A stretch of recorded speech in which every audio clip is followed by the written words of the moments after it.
now let's go to South China Sea and let's see what it has. I would need a board. Yeah, where is my whiteboard? Or a blackboard? Where is my blackboard?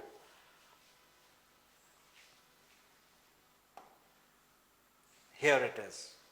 So people, let's say this is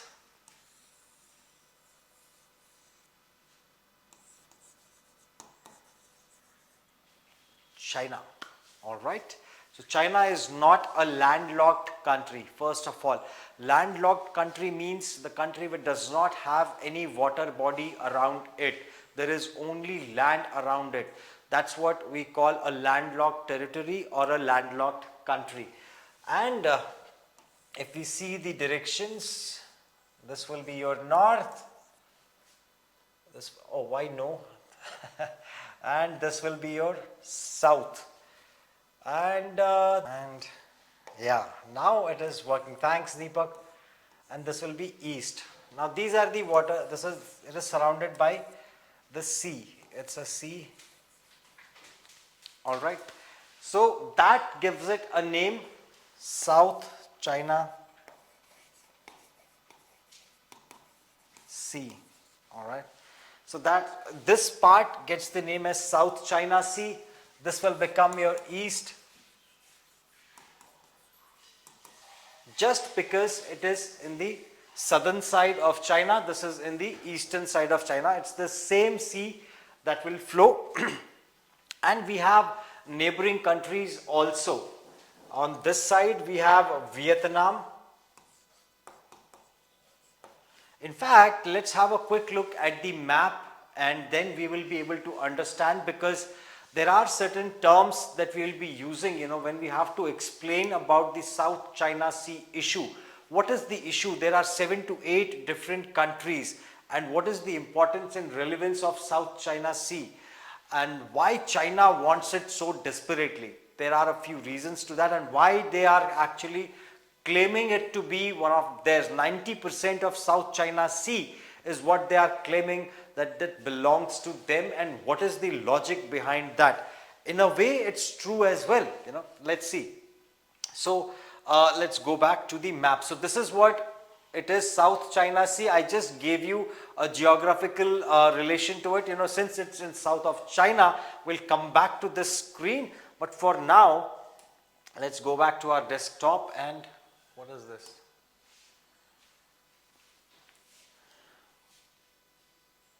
Nagu is laughing. Why are you laughing, Nagu? Please write in the comment section what makes you laugh. It happens, life is like that. So let's see a map of South China Sea. We have straits, right? Yeah, let's go for straits.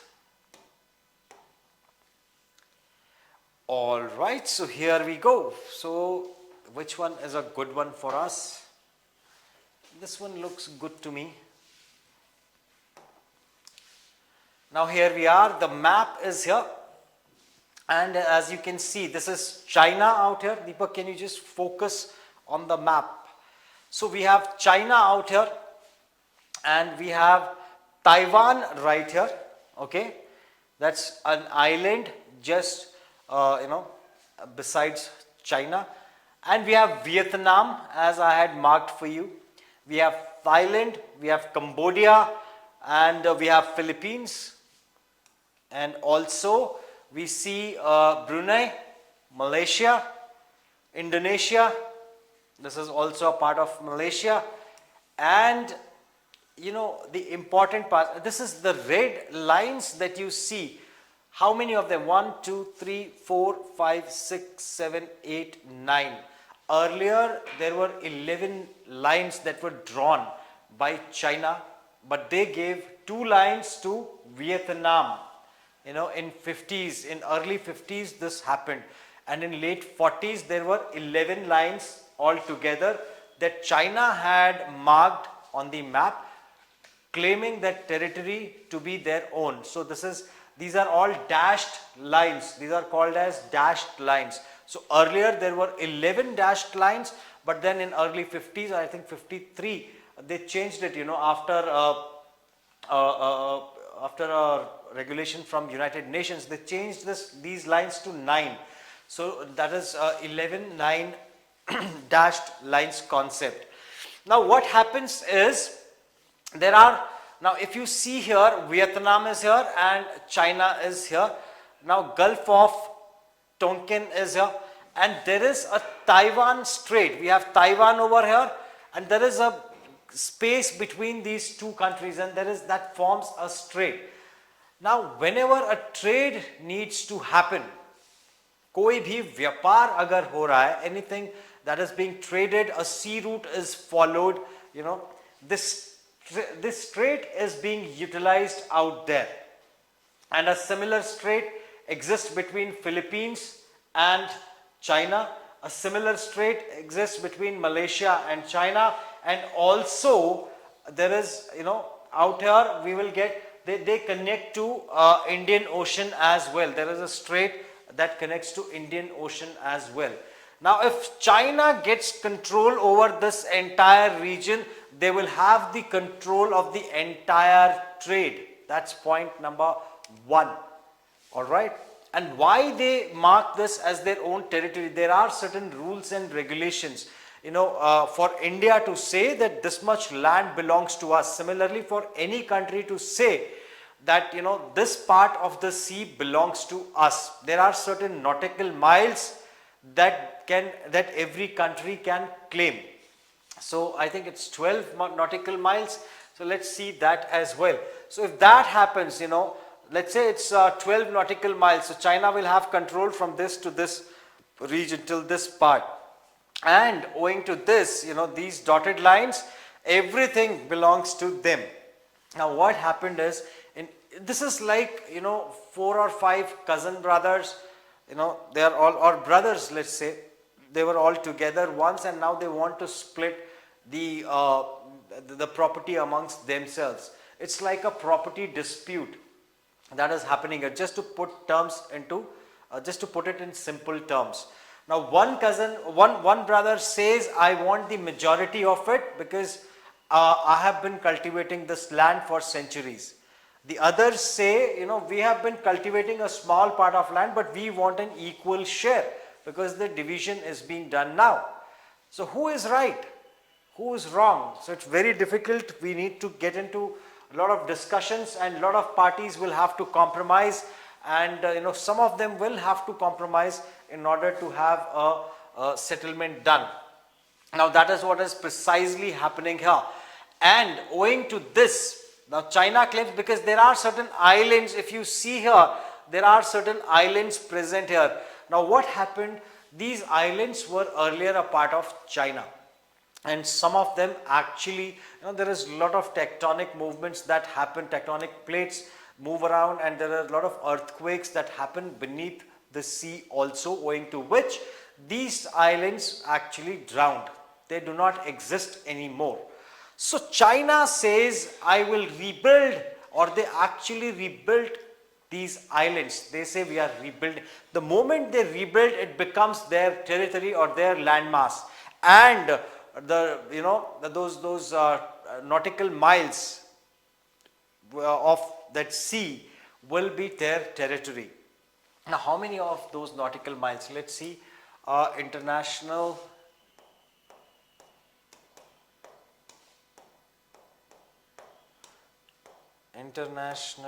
sea laws. Okay,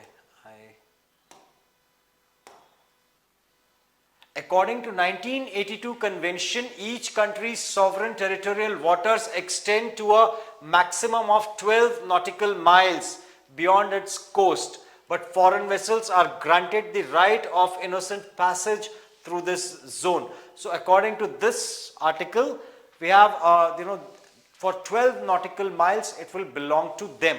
Now if you see the map out here, if between these two, 12 nautical miles should be given to Taiwan as well, and 12 nautical miles should be given to China as well, but China can take its share from here, and Taiwan needs to control this Taiwan Strait. Ideally that should be the scenario. But if China creates an island over here an artificial island just besides Taiwan. They will have claim on these 12 nautical miles. So that is what the tactics is. And also, if we come a little bit on this side, let's see who are the neighbors for China. It's Burma, Myanmar, it's India and Bangladesh also, Bangladesh plays an important role, because if you see the sea route from here, it comes to Bangladesh. So that is why, people, it is very important for India to strengthen Bangladesh or its naval fleet or its navy. It is very important for Bangladesh to have a strong navy, because tomorrow if a conflict arises, it has a land border with India. Bangladesh has a land border with India. It has a land border with Burma and China as well. From top, we can see China. It is not being shown here, but they might be, China can attack from there, or it will be much easier for China to deploy their naval fleet. And finally, while we discuss all this, my cup of tea is right here. And where is Sangam Pandit, who was saying, who was laughing, east, west, north, south direction, wrong typing. All right, so Nagu was laughing at me for that. Yes, Nagu, it happens, when you are writing it on the board and when you are, there can be a confusion. So sorry, I take that. We can laugh at that. Let's celebrate it. So also Shiv Kumar says 12. What is 12? Shiva Kumar, can you please let me know what is 12? What is 12? He just wrote a number 12, and that has caused a lot of excitement for me. Now, number 12, actually Raj Kumar 12. One of my friend, his email ID was Rajkumar 12 in our organization, and I used to call him 12. So let's come back. In fact, let's also have a look at the neighboring country. In fact, map would show that, no? So these are the countries, China in South China Sea. Now this map is great. It actually explains everything. Where is that map? Yeah. Why I don't want to go for coaching, man. So we have these countries. Okay, the previous one was better to look at.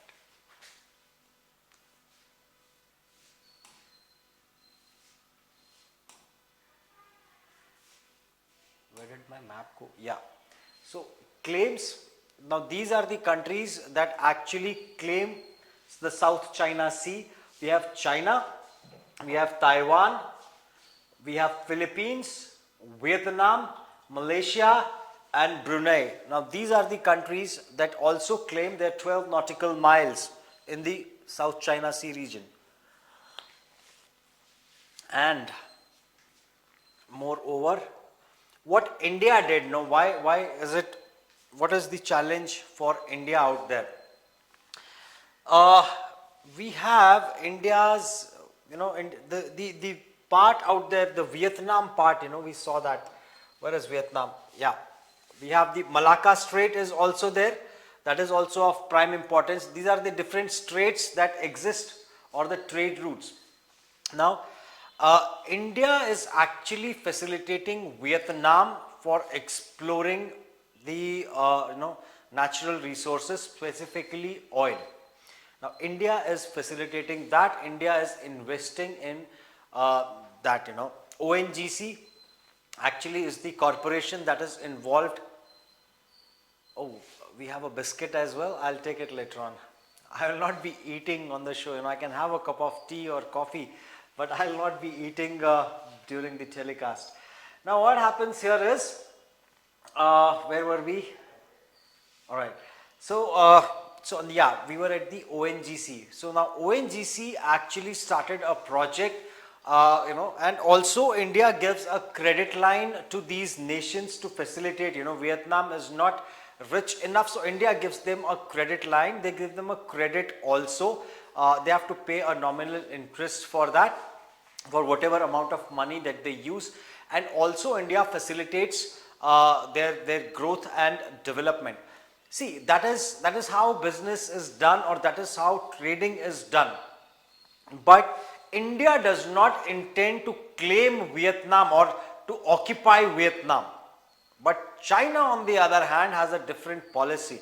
Over a period of time, you will see some part of Pakistan or Sri Lanka being claimed by China, the way it claims Aksai Chin. So that's what China does. It will first give you a financial aid, it will keep supporting you, and then it will make sure your economy is into doldrums, and then it will occupy your land. They want everything. It's like a brother who says, everything should come to me, everything should belong to me. I'm not ready for a distribution. So that is the attitude China has, and India says, I will help you, in turn you help me. So that's what India, I don't want your share, but if you seek help from me, you will have to help me during the need of the hour. So if now, and that is why all these neighbors, we saw these neighbors. So it becomes imperative. India needs to support Taiwan, Philippines, Vietnam, Malaysia and Brunei. And only then we can counter the China. If you see the majority part, I think it's one of the world's largest countries also. We have Canada, and there is another one. I think China ranks number 3 in the world when it comes to the landmass. We shall Google that also, but we have audiences, right? People.